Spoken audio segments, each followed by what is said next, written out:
Okey, bismillahirrahmanirrahim. Assalamualaikum warahmatullahi wabarakatuh. Liz Hasliza.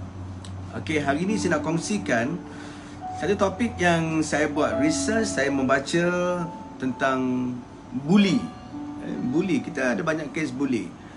Bully dalam konteks family pun kita ada kes bully. Dalam adik-beradik pun ada kes bully. Dalam komuniti pun ada kes bully. Dalam Facebook, Twitter, Instagram, dan sampai kepada peringkat ada yang bunuh diri pun sebab tidak accept dengan bully. Okey, bila sebut soal bully, dia ada pembuli dan ada orang bully. Bully dan pembuli, dua satu keadaan beza. Jadi kawan-kawan sekalian, kepada guru-guru, kepada Liz Hasliza, mungkin kita di jabatan pun ada kes bully. Kes bully ini adalah kes orang-orang yang kadang-kadang kita lihat psikologi orang bully ni mudah aja. Pembuli akan merasa puas bila mana orang yang dibuli marah, menangis dan meronta-ronta. Contoh berlaku, kita tengok satu kes yang besar di Amerika misalnya. Dia bully. Dia bully dengan apa yang dia ada sehingga orang tu meronta-ronta, minta nyawa, minta nafas, akhirnya mati. Kita lihat bully. Sebab tu dia bully ni, saya bagi tahu dia punca dia. Jadi saya nak share kawan sekalian di mana punca dia. Di mana punca kes bully? Okey, jadi cikgu yang melihat boleh kita share terus video ni. Okey, Liz, bully dalam keluarga pun ada. Bila bully dalam keluarga ni, kita mula rasa macam terasing. Kita mula jadi istilah-istilah lost child. Itu pada anak-anak dah mula rasa mencuka, dah mula emosi tak untung. Jadi apa mulanya kes bully? Kita skop, saya kecilkan skop kepada anak-anak di sekolah. Okey, jadi kawan sekalian, bully dan pembuli. Di awalnya di mana? Okey, daripada research yang dibaca, orang-orang yang suka membuli. Saya pun sebenarnya kalau saya baca balik, saya pun membuli sebenarnya. Kat sekolah rendah itu saya bully kawan-kawan saya. Minta duit, kita minta duit kat dia. Kadang-kadang dia bawa makanan, kita minta makanan dia. Kadang-kadang kita minta dia. Jadi ala-ala macam gangster macam tu kan. Kita bully kawan-kawan kita. Sebab nak kata dia badan kecil, dia besar orangnya. Tapi kenapa kita boleh kuasai dia? Okey, dia ada faktornya. Okey, kawan-kawan sekalian, boleh kita share, boleh kita bersama-sama sekejap. Okey, Karina Muhammad, yes, watching. Okey, sekarang cakap soal kes bully. Sekarang banyak kes-kes bully. Dekat Amerika pun, saya yakin kawan-kawan jelas macam mana kes bully bila mana orang menggunakan kuasa untuk berkuasa sampai ada kematian. Sampai di Korea ada artis-artis yang bunuh diri sebab bully. Okey, dia bully ni, dia bermula daripada pola asuhan. Okay, kawan sekalian, orang-orang suka membuli ini, kadang-kadang bila cikgu tengok, saya yakin kawan-kawan kita, kaunselor-kaunselor hebat-hebat, mungkin pernah perasan di mana puncanya bully. Kenapa kau suka bully orang? Kadang dia pun tak faham kenapa aku suka bully orang. Sebenarnya orang membuli ini, dia asal dan awalnya ialah dia melihat patterns waktu dia kecil. Dia melihat pattern di mana? Di rumah. Walaupun bukan 100%, dia melihat. Sebab tu saya bagi tahu kawan-kawan sekalian, pola asuhan. Kita kembali kepada pola asuhan yang very autocratic, autocratic, do this and do that. Parent-parent yang menzahirkan satu didikan yang keras, terutama segi kekerasan fizikal. Anak-anak dia akan menjadi victim of the victim. Victim of the victim. Dia akan mangsa kepada mangsa. Itulah keadaannya. Okey. Suami juga suka bully isteri. Yes. Ada kadang-kadang bila isteri menangis, meminta-minta, merayu, dia suka tengok macam tu. Dia kawan tengok balik rentetan kes-kes bully di Malaysia. Semuanya orang-orang itu meminta-minta, merayu-rayu, tolong aku tak salah. Dia ada tips nak kongsikan.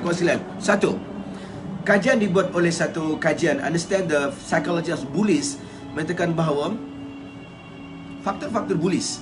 Satu, dia berada dalam very autocratic parents. Anak-anak ini berada dalam autocratic parent. Anak-anak ini melihat contoh daripada mak ayah. Jadi pada kawan-kawan sekalian, pada guru-guru, pada parent-parent, ingat bila cikgu-cikgu mengadu anak kita bully anak orang, ingat berpunca pada kita. Kita bully dia. Kita menzahirkan satu didikan ala-ala authoritative. Kau dengar cakap aku, kau dengar cakap aku. Seterusnya ialah, untuk itu dikatakan bahawa untuk memutuskan rangkaian bullies ni mudah aja. Pola asuhan. Kawasan pola asuhan. Sebab tu saya bagi tahu cikgu Wazahani, Cikgu Umar, kita cakap soal kes bully sekarang. Kes bully macam-macam, Ustazah. Cikgu, macam-macam. Di rumah, di sekolah, dalam komuniti keluarga. Di sekolah lagi lah bully kan. Bila mana anak mula signal-signal tak minat sekolah. Cikgu di taska, tadika, bully anak murid juga. Bully anak murid. Signal. Okey, saya buka kepada chapter seterusnya.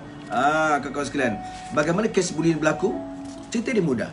Untuk hindari bully, pertama sekali, putuskan laluan. Sebab kita kena ingat, puncanya dia kembali kepada keluarga. Dia tidak berlaku secara aksiden. Anak-anak bully ni cikgu, dia bukan zahirnya nak bully orang. Dia bully sebab dia melihat victim of the victim. Isteri-isteri yang bully suami, suami bully isteri, adik-beradik, dia melihat victim of the victim. Satunya ialah kita cakap soal macam mana nak kembalikan kepada ibu-ibu. Dia kembali kepada satu pola asuhan daripada demokratik versus kepada autokratik. Di mana dia kena berkomunikasi, anak-anak kena diajar untuk bertanggungjawab terhadap kesilapan dia. Anak-anak diajar untuk bercakap. Sebab orang-orang yang dibuli ni, dia gagal untuk mempertahankan diri. Dia gagal untuk bercakap, aku tak salah. Dia hanya meminta-minta, merayu. Okey, jadi kawan sekalian, bab pertama, ingat puncanya adalah daripada pola asuhan. Okey, kita cakap soal tips hadapi bully. Okey, boleh share video ni.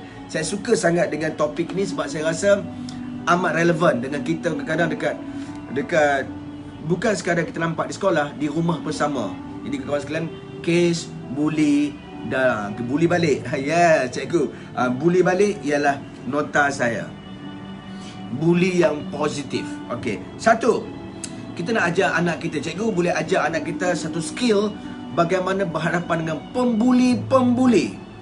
Yes, Ustazah, kita kembali kepada Ustazah yang parent, pada suami-suami yang garang-garang ni, yang kadang-kadang mengetuk anak macam radio rosak contohnya.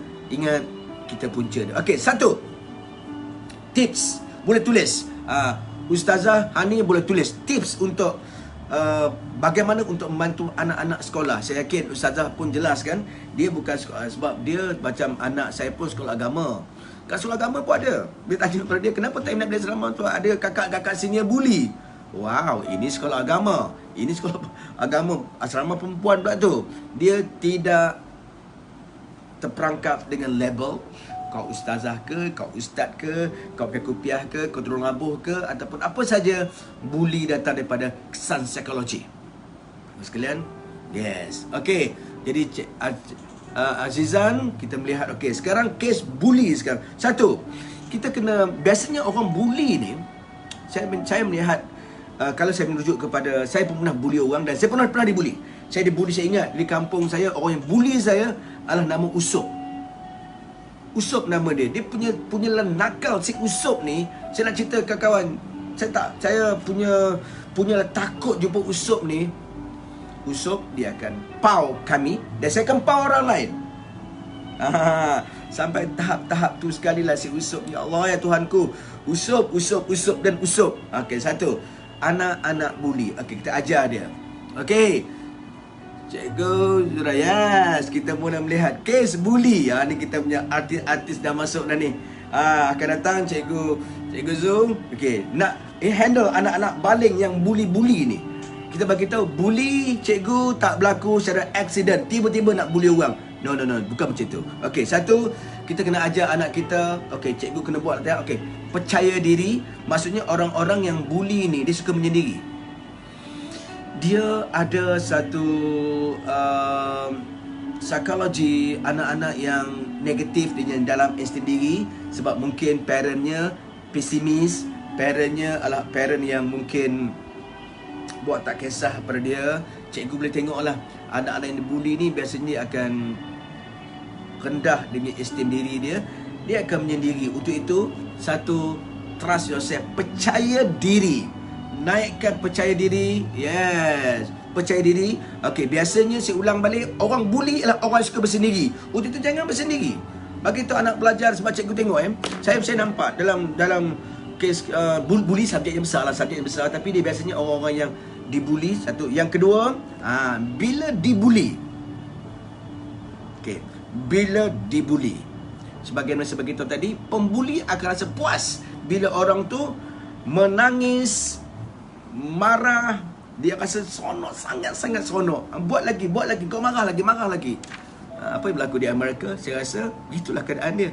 Dia menggunakan kuasa untuk berkuasa. Okey, satu, saya beritahu anak sekalian. Jadi yang kedua, ustazah tetap tenang. Pembuli, bila orang bully kita, tak payahlah kita kena. Sebab kita tengok dalam video-video ni kan, video-video ni kadang-kadang pembuli ni dia rasa dia lagi suka nak bully orang bila orang tu menangis, bila tu meronta-ronta, dia lagi pukul. Tengok video-video ni sekarang, kes bully, ya Allah Tuhanku, banyaknya kes bully. Okey, kawan sekalian. Tapi kawan tengok, nak kata kes bully ni berlaku kepada pelajar kelas belakang, tidak juga. Dia juga berlaku untuk pelajar di, kita tahu kes bunuh kawan-kawan pun bully kan, budak-budak pandai. Di mana punca dia? Okey, sebab tu dikatakan bukan semata-mata keluarga, kawan tuan. Dikatakan juga puncanya adalah persekitaran. Puncanya adalah kawan-kawan. Puncanya kawan-kawan. Sebab tu kawan-kawan saya dalam orang India tak benarkan anak tengok filem Tamil. Dia katakan pengaruh filem Tamil ini menjadikan anak kami ni gangster, suka bully orang. Kawan-kawan sekalian, bila kita hantar anak ke asrama, kawan-kawan sekalian, jangan lepas pandang terbentuk karakter di asrama. Sebab tu saya banyak berjumpa, bersembang kawan-kawan sekalian dengan anak-anak di asrama. Okey, seterusnya ialah tetap tenang. Para pembuli akan puas kalau orang yang dibuli menangis dan marah. Ketiga sekarang ni. Surah Amir. Sekarang kita bercakap soal kes bully Amir. Kita dibuli dalam politik pun dibuli. Dalam politik semasa pun dibuli. Dia lagi suka nak bully orang bila orang tu meronta-ronta. Seterusnya mencari kawan.